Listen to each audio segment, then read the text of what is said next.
Hello and welcome to your video on posture. What I wanted to do is spend just a few minutes talking about how you can improve your posture and why posture is so important.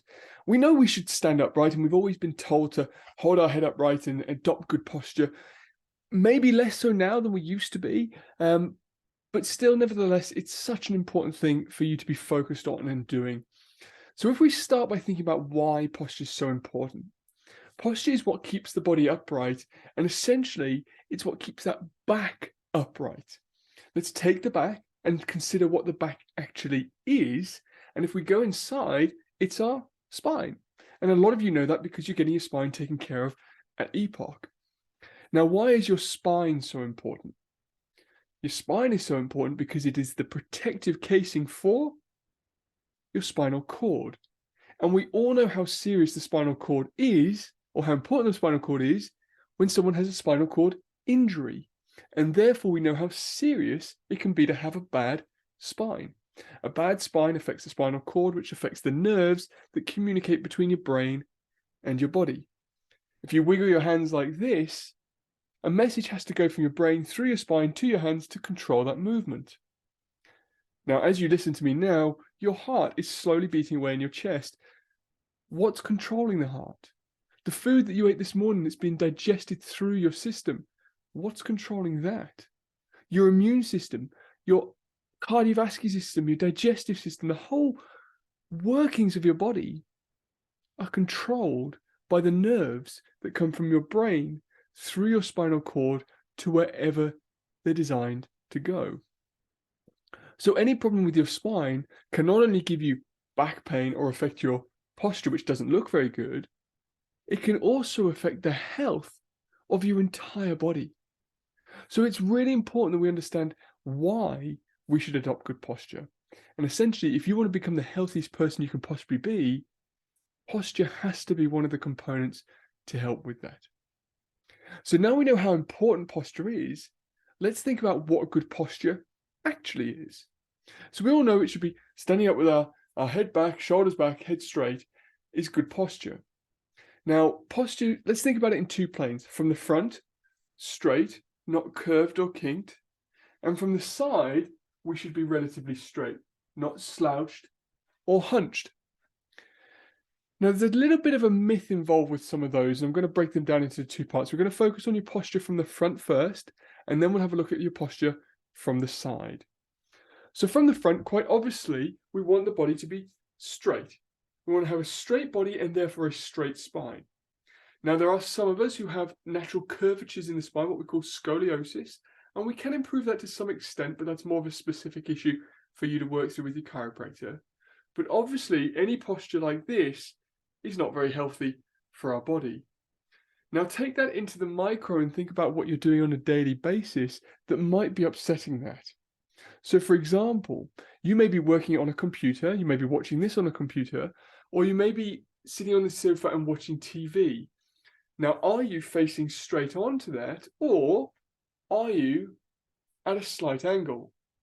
Now, for a long period of time, if you're at an angle with your neck relative to your body, when you then go to straighten up, subtly that tip will create shifts and changes in your posture.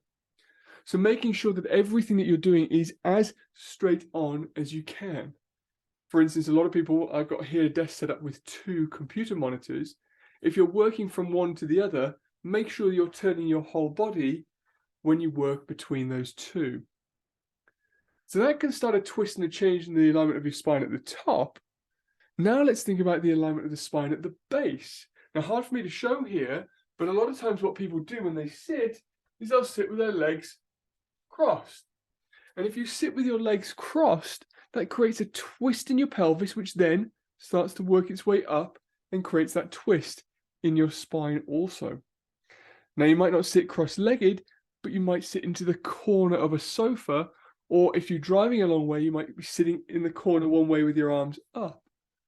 So again, these subtle twists at the base of the spine or subtle twists at the top of the spine can have a knock-on effect. And what I want you to do here is think of your spine like a tea towel. If you took a tea towel in the kitchen and you twisted one end of it, the whole thing would start to spiral. So if you subtly twist a little bit at the top of your spine, not quite angled onto the computer screen or TV, right, it's going to create a much bigger twist further down in your body. So quite obviously, from the front, let's try and be as straight as we can. A simple exercise for you to do to help improve the symmetry from the front is marching on the spot. And it really is as simple as that. Our brain controls our body left and right hemispheres, and as it comes down, it crosses to different parts of the body. So if we march on the spot with opposite arm and opposite leg, what this does is it creates what's called cross-cord communication up to your brain, and then your brain goes, okay, communication back down to stay straight. So if you have found yourself sitting in the corner of the sofa or with your legs crossed or your head turned, step back from what you're doing, take a minute to march on the spot, reset the body, and then go back to what you were doing. So there's our explanation from posture from the front. Now, when we take posture from the side, again, we want to have that nice, straight posture. However, within our spine, from the side, it's not meant to be perfectly straight. It's actually meant to have gentle curves in it. A curve in your lower back, a curve in your mid-back, and a curve in your neck.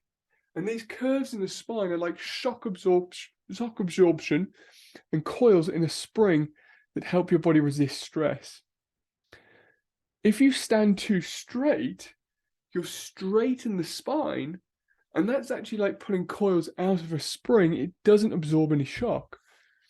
Now, I used to work a lot with touring ballet productions as they came through when I used to work in Cardiff. And a lot of the dancers, but professional ballet dancers, had really poor spine health, because they held this great, nice upright posture, but within their body, their spine was too straight, and it couldn't absorb any of the shock that it was going through as they were jumping and moving around, and hence they ended up with pain and problems down the line. So from the side, when we're thinking about good posture, I want you to think about this. I want you to think about primate over ballet dancer. So instead of being really straight upright like a ballet dancer with your posture, I want you to think a little bit more primate. Relax the body, allow the curvatures to set into the body, head back in neutral, looking forwards. And then when you're moving and walking, trying to look forwards as you go, not on one of these things and down as you go, is really, really important. So our posture from the side, to keep that well, should be focused on looking forwards and relaxing our body into the movement, not trying to stand too straight and having our head down. Some simple little things that you can do to help this in certain scenarios are, if you're working at a computer, lift the monitors high so that you're naturally looking up ever so slightly as you work. If you are using phones, like I've just shown you, instead of texting down here, hold the phone out here to improve your posture. As you may know, in the morning, your spine is the tallest it is because everything hydrates and swells overnight. So when you go to get in the car in the morning and you set that rear view mirror and you're sitting nice and upright, at the end of the day, when you've shrunk, don't change the rear view mirror. Leave it there so that you are forced to sit up to look out. Hold the steering wheel instead of up here, down here. What does that do? If we hold the steering wheel up here, our shoulders round and we slouch forwards. But if we hold the steering wheel underneath, our shoulders pull back and we relax into a better position. A couple of very simple exercises and things you can adapt into your life to help. And then the simple follow-on exercise to help stimulate an upright posture is to do a little trick that stimulates the posterior canal in your ear. The human being has gone from being a primate on the floor to standing due to the balance canals in our ears, and the posterior canal is the one that keeps us upright. Now, this exercise is simple. You can do it seated or standing depending on your balance ability, and you stand nice and relaxed and you look straight at the wall. Directly in your eye line, I would encourage you to mark on the wall, put a bit of blue tack on there, or just find the corner of a picture frame that is directly in your eye line. Now, while staring at that dot, you slowly move your head backwards and slowly back to neutral. You do not go down, you go from neutral back to neutral. And the key with this is that you do not take your eyes off the dot you've made on the wall. You stay focused without taking your eyes off that dot. As your head goes back, your eyes stay fixated. And as your head comes forwards, your eyes stay fixated. Do that movement 5 or 10 times, and you stimulate the posterior canal in your ear, which takes your body from this to this. Some simple tips. So in summary, your posture is really important to help protect the health of your spine. Your spine is important because it protects your spinal cord that gives life to your body. From the front, the spine should be straight, and from the side, the spine should have curves. When we're walking around and thinking forwards, keep our head up and looking forwards and think a relaxed primate. Try not to do exercises or things where your head is turned ever so slightly or your legs are crossed. And the two main exercises for you to take home are march on the spot and dot on the wall. Simple stuff that I know will change the health of your spine, change and improve your posture so that you can get the most out of your body. If you've got any specific questions, ask me or ask one of the chiropractors. We'll be happy to help. And I look forward to seeing you all very soon.